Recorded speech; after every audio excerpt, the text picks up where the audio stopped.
रहीम। अस्सलाम वालेकुम 8th class. उम्मीद करती हूँ कि आप अपने घरों में बिल्कुल खैरियत से होंगे।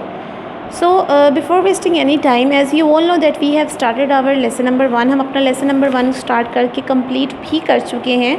प्रीवियस लेक्चर में मैंने आपको बताया था कि मेल फंक्शन किडनीज़ के कौन कौन से तरीक़ेकार होते हैं जिनसे हम किडनी जो है उसको ट्रांसप्लांट भी करवा सकते हैं, उसका डायलिसिस भी हो सकता है, मतलब उसको किस तरीके से सर्वाइवल उसका हो सकता है। उसके अलावा मैंने आपको 2 बीमारियाँ पढ़ाई थी किडनी में जो होती हैं। एक तो होता है किडनी स्टोन्स हो जाते हैं, किडनी में पथरी आ जाती है, और एक हो जाता है रीनल फेलियर कि हमारा जो किडनी का यूरिन बनाने का तरीक़ेकार होता है, जो सिस्टम होता है वो थोड़ा सा ख़राब हो जाता है और बाज़ औक़ात ब्लड में शुगर आ जाती है जिसकी वजह से डायबिटीज़ मेलाइटस हो जाता है, और ब्लड प्रेशर भी किडनी के थ्रू ही होता है। ये सारी चीज़ें ना किडनी फॉर्म ऑफ किडनीज़ ही हैं, किडनी से ही ये सारी चीज़ें शुरू होती हैं। ठीक है जी। अब हमारी रह गई है एक्सरसाइज। अल्हम्दुलिल्लाह हमने पूरा चैप्टर तो कंप्लीट कर लिया है। अब हमने एक एक्सरसाइज करनी है। First is encircle the correct option. सबसे पहले जो है वो करेक्ट ऑप्शन को इनसर्कल करना है। The neurons which decide about the action for a certain stimulus. Neuron जो कि डिसाइड करते हैं कि दूसरे स्टिमुलस को काम एक्शन कैसे करवाना है, वो न्यूरॉन्स कौन से होते हैं? Sensory neurons, motor neurons, inter neurons, all of A, B and C. बताएं जी। The neurons which decide about the actions for certain stimulus, तो वो होते हैं इंटर न्यूरॉन्स जो कि डिसाइड करते हैं कि स्टिमुलस आया है, अब उसका रिएक्शन हमने कैसे देना है। The parts of the neuron which receive messages. Neuron का ऐसा पार्ट जो कि मैसेज रिसीव करता है वो क्या होता है? डेंड्राइट्स। डेंड्राइट से वो मैसेज न्यूक्लियस में जाता है, न्यूक्लियस से वो एक्सॉन में चला जाता है। Heart beats is controlled by. Heart beat किससे कंट्रोल की जाती है? मेड्यूला ऑब्लोंगेटा, इससे हार्ट बीट जो है वो कंट्रोल हो जाती है। Many axons present side by side and enclose in a common sheet. बहुत से एक्सॉन्स एक साथ मिलकर एक शीट बना देते हैं, उस शीट को क्या कहते हैं? नर्व। उसको नर्व कहा जाता है जब वो एक शीट बना देते हैं बहुत सारे एक्सॉन्स मिलकर। Sensory neurons carry messages towards. Sensory neurons message लेके जाते हैं किसकी तरफ? ब्रेन एंड स्पाइनल कॉर्ड की तरफ। ठीक है। If body movements are not precise, अगर तो बॉडी की जो मूवमेंट्स हैं वो सही तरीके से नहीं हो रही है, accurate, the part of brain which may be affected, तो ब्रेन का कौन सा पार्ट है जो इफ़ेक्ट होगा? That is cerebellum. When you have a toothache, जब आपको दांत में दर्द होता है, यू फील पेन बिकॉज, तो आपको बहुत दर्द होती है। क्यों आप दर्द महसूस करते हैं? क्यों? There is a cavity in your tooth, आपके दांत में कीड़ा लगा होता है। Tiny bits of food are left between your teeth, आपके दांतों में छोटे छोटे खाने के टुकड़े मौजूद होते हैं। Bacteria digest the food left between your teeth and produced N acid. Bacteria जो है वो आपके दांतों में फंसा हुआ खाना खा जाता है और वहाँ पे एक एसिड पैदा करता है। The cavity reaches the nerves and the nerves send a message to the brain. Cavity जो है वो नर्व्स तक चली जाती है और नर्व मैसेज ब्रेन तक भेज देता है। This is the correct answer, D. The part of body which filtrate nitrogenous waste from the blood. Body का ऐसा पार्ट जो कि नाइट्रोजनस वेस्ट को ब्लड में से फिल्टर करता है, उस पार्ट को क्या कहते हैं? किडनी। किडनी में ग्लोमेरुलस होता है जो कि फिल्ट्रेट करता है बाउमन्स कैप्सूल के through. The part of nephron where reabsorption of useful materials occur form filtrate to blood. Nephron का कौन सा ऐसा पार्ट होता है जहाँ पे यूजफुल मटेरियल्स की रीअब्जॉर्प्शन भी होती है और वो फिल्टर करके ब्लड तक लेके जाता है, उसको क्या कहते हैं? उस पार्ट को रीनल ट्यूब्यूल। पूरा पार्ट बताया ना पार्ट नेफ्रॉन का। The function of nephron, nephron का फंक्शन क्या होता है? स्टोर यूरिन, यूरिन स्टोर करना, फॉर्म यूरिन, यूरिन फॉर्म करना, यूरिन फॉर्म करना। ठीक है जी। These are the basically our MCQs of lesson number 1 and now it's time to do the diagram. Diagram को हमने लेबल करना है। उन्होंने बताया है कि यहाँ पे बताएं जी ये क्या चीज़ है। मैं अगर बताती चलूँ तो सबसे पहले तो ये है डेंड्राइट्स, बिल्कुल दरमियान में होता है न्यूक्लियस। देख सकते हैं आप लोग पीछे इसकी डायग्राम भी मौजूद है। Here it is.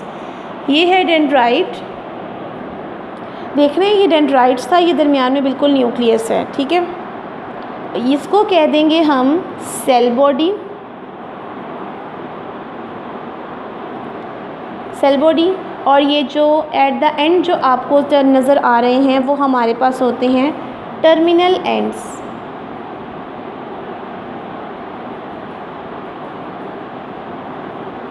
Terminal ends.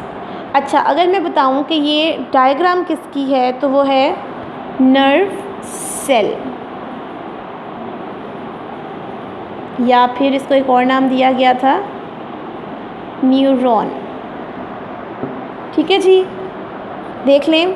सबसे पहले है डेंड्राइट, फिर उसके बाद आता है हमारा न्यूक्लियस, न्यूक्लियस के बाद सेल बॉडी, और फिर उसके at the end terminal ends, जो कि मैसेज को दूसरे एक्सोन की तरफ लेके जाते हैं, दूसरे न्यूरॉन की तरफ लेके जाते हैं। ठीक है, नीचे आ जाती है हमारी बारी है इसकी। This is like excretory system का स्ट्रक्चर उन्होंने बनाया हुआ है। और एक्सक्रीटरी सिस्टम का स्ट्रक्चर सबसे पहले तो यहाँ पे लिख देते हैं हम इसका नाम, human excretory system. Human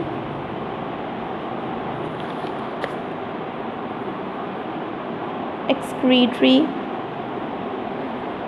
system. ठीक है जी, ह्यूमन एक्सक्रीटरी सिस्टम। फर्स्टली तो ये साफ नज़र आ रही है कि ये है हमारी किडनी। ठीक है, सेकेंडली ये बनता है हमारा यूरेटर, जो कि नाली होती है उसको यूरेटर कहते हैं। ये जो यूरेटर से जो यूरिन बनकर इधर आता है वो आता है यूरिनरी ब्लैडर में, जहाँ पे ये स्टोर होता है। और उसके बाद ये यूरिनरी ब्लैडर से बॉडी से बाहर निकलने के लिए इस्तेमाल करता है यूरिथ्रा ओपनिंग को। ये है यूरिथ्रा। देखें, ये किडनी है, किडनी के साथ जो ट्यूब है वो यूरेटर है। यूरेटर जहाँ पे यूरिन फेंकता है वो यूरिनरी ब्लैडर, और यूरिनरी ब्लैडर से यूरिन बाहर निकलता है यूरिथ्रा के through. This is human excretory system. So we have complete अल्हम्दुलिल्लाह आवर लेसन नंबर 1। हमारे कुछ लॉन्ग क्वेश्चंस रह गए हैं जो कि मैं आपको नोट्स से पढ़ा देती हूँ, और वो आपने लिखने अपनी कॉपीज़ पे ज़रूर हैं। तो चलें जी, अपने all of you have to open your notes that was given to you by NPS. ये जो आपको नोट्स दिए गए हैं एनपीएस की तरफ से, ये आप निकाल लें, क्योंकि मैंने आपको कुछ इंपॉर्टेंट क्वेश्चंस बताने हैं। साइंस का पार्ट निकाल लें। हेयर एक क्वेश्चन जो आपका लिखने वाला रहता है वो है कि वो difference between lithotripsy and dialysis. ये डिफरेंस आपने लिखना है होमवर्क में, आज के होमवर्क में 8th क्लास। एंड सेकेंडली और कोई हमारा शॉर्ट क्वेश्चन नहीं रहता। लॉन्ग क्वेश्चन पे आ जाएं। लॉन्ग क्वेश्चन जो आज आपने करना है वो है explain the central nervous system. Central nervous system को एक्सप्लेन करना है। ठीक है, ये क्वेश्चन है, ये आपके नोट्स में बहुत अच्छे तरीके से लिखा हुआ है। मैं आपको पढ़ा देती हूँ ताकि आपको किसी किस्म का मसला ना हो। ये पहले भी आप वैसे तो काम कर चुके हैं, पढ़ चुके हैं, एक दफ़ा बता देती हूँ।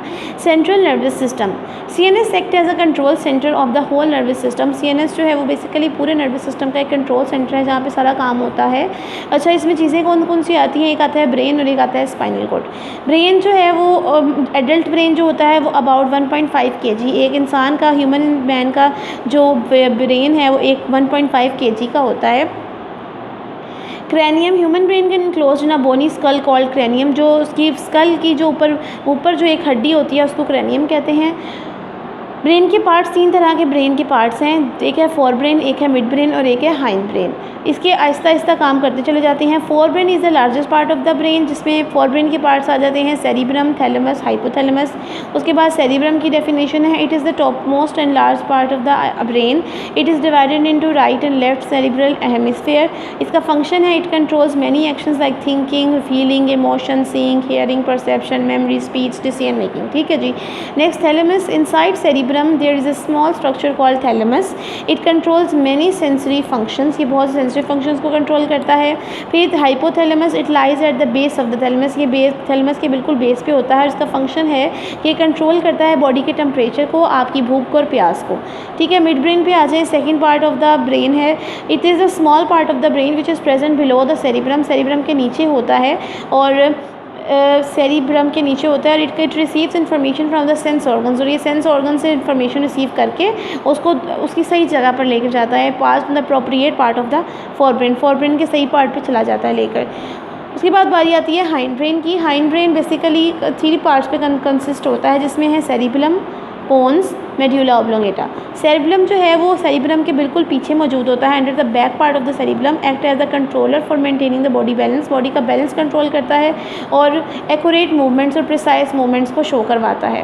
पोन्स जो होते हैं वो oval shape structure present beneath mid brain, mid brain के सबसे नीचे ओवल शेप स्ट्रक्चर्स मौजूद होते हैं।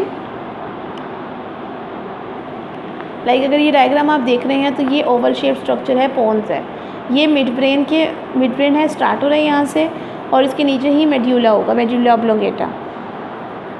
अच्छा जी, it controls functions like sleep, swallowing, equilibrium and taste. Medulla oblongata forms the posterior part of the brain where it is connected to the spinal cord, जो जहाँ पे ये स्पाइनल कॉर्ड से कनेक्ट हो जाता है। कंट्रोल्स ये कंट्रोल करता है हार्ट बीट को, दिल की धड़कन को, ब्रीथिंग सांस लेने को और डाइजेशन को। ठीक है जी, नीचे आ जाता है spinal cord. Spinal cord is an extension of medulla oblongata, medulla oblongata से नीचे ही स्पाइनल कोड शुरू हो जाता है। It runs backwards inside the backbone, ये बैकबोन के अंदर साथ साथ ही नीचे चला जाता है। It also made up of inner neurons, inter neurons, इसमें इंटर न्यूरॉन्स भी मौजूद होती हैं जो कि लिंक क्रिएट करती हैं सेंसरी और मोटर न्यूरॉन्स पे। It creates a link between different parts of the body, और बॉडी के डिफरेंट पार्ट्स के साथ भी लिंक करती हैं। Control some reflex actions and some involuntary actions, और ये कंट्रोल करते हैं कुछ रिफ्लेक्स एक्शंस को और इनवॉलेंट्री एक्शंस को। ठीक है जी, this is the question central nervous system. ये लॉन्ग क्वेश्चन है सेंट्रल नर्वस सिस्टम का, ये सारा क्वेश्चन आपने लिख लेना है। Next question is very easy, peripheral nervous system, छोटा सा है, ये भी आप कर सकते हैं। क्वेश्चन नंबर 2, 2 क्वेश्चंस हैं जो कि लॉन्ग क्वेश्चन आपने होमवर्क में आज करने हैं। PNS consist of a network of nerves which are spread in the body to connect all the parts of the body to the central nervous system. कह रहे हैं कि जो पेरिफेरल नर्वस सिस्टम है वो नर्व्स का नेटवर्क होता है जो कि बॉडी के पूरे हिस्से, पूरे पार्ट तक, पूरी बॉडी तक फैला होता है। क्रैनियल नर्व्स होती हैं अराइज फ्रॉम द ब्रेन, जो कि ब्रेन से निकलती हैं। There are 12 pairs of cranial nerves in human body में 12 क्रैनियल नर्व्स होती हैं। और स्पाइनल नर्व्स होती हैं जो कि स्पाइनल कॉर्ड के साथ साथ सारी अटैच हुई होती हैं, और वहाँ आप कह रहे हैं कि 31 पेयर्स ऑफ स्पाइनल नर्व्स हैं जो कि ह्यूमन बॉडी के अंदर मौजूद हैं। ठीक है जी, ये है peripheral nervous system. 2 questions are going to be done today, long questions, one is central nervous system and the other is peripheral nervous system.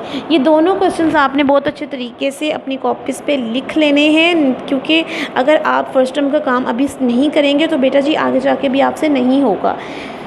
This is it. एक आपका क्वेश्चन है difference between lithotripsy and dialysis, this is a short question, and 2 long questions, explain the central nervous system and explain the peripheral nervous system. ये दोनों questions भी, ये सारा काम इस क्लास आपने बहुत अच्छे तरीके से अपना कर लेना है। Let me show you your copy of science, all of you have to open your notebooks of science. So today the date is July 11th. I am just showing you the thing that you are going to be done. सबसे पहले आपकी date आ जाएगी जुलाई 11th 2020. At the middle of the page you are going to write here the class work like this, and at the right corner of the page the day, that is Saturday. ठीक है जी, उसके बाद you are going to write here the topic, and almost you are going to write here the topic that is questions answers.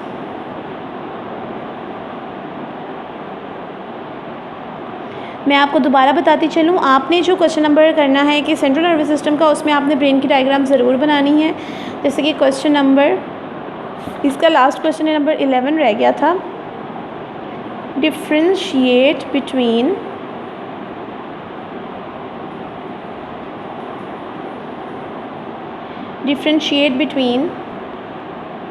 Lithotripsy and dialysis, lithotripsy और dialysis. ठीक है, और इसके दरमियान में पेंसिल से ऐसे लाइन लगाकर ये काम आपने बहुत ही प्यारे तरीके से करना है। जैसे कि मैं आपको हमेशा बताती हूँ कि जो डिफरेंस होता है वो आपने लाइन लगा के ही करना होता है। आफ्टर एंडिंग आपने यहाँ पर एक लाइन लगा लेनी है, that is your ending line, and make a box like this. ऐसे एक बहुत ही प्यारा सा बॉक्स बना लेना है। इस क्लास जल्दी किसी चीज़ की नहीं होती, कोशिश किया करें आप बहुत ही नीट एंड क्लीन और प्यारा काम करें, ताकि देखने वाला भी बहुत खुश हो कि आपने कितना खूबसूरत काम किया है।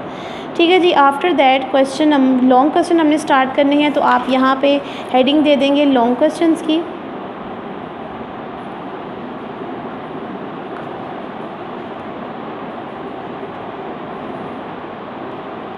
ठीक है, लॉन्ग क्वेश्चन में क्वेश्चन नंबर 1 आपका आ जाता है describe central nervous system. Describe central nervous system. ठीक है जी. And in your answer you are going to write here, so first of all the heading central nervous system. देखिए it's class आपके notes में जिस तरीके से हेडिंग्स दी गई हैं आपने उस तरीके से ही अपना काम शुरू करना है. और यहाँ पर मैं आपको बता दूँ, आपने उसके बिल्कुल सामने डायग्राम बनानी है. तो आप मैं यहाँ पे लिख देती हूँ इंटरनल स्ट्रक्चर ऑफ ब्रेन या स्ट्रक्चर ऑफ ब्रेन, या मैं लिख सकती हूँ कि खाली ब्रेन.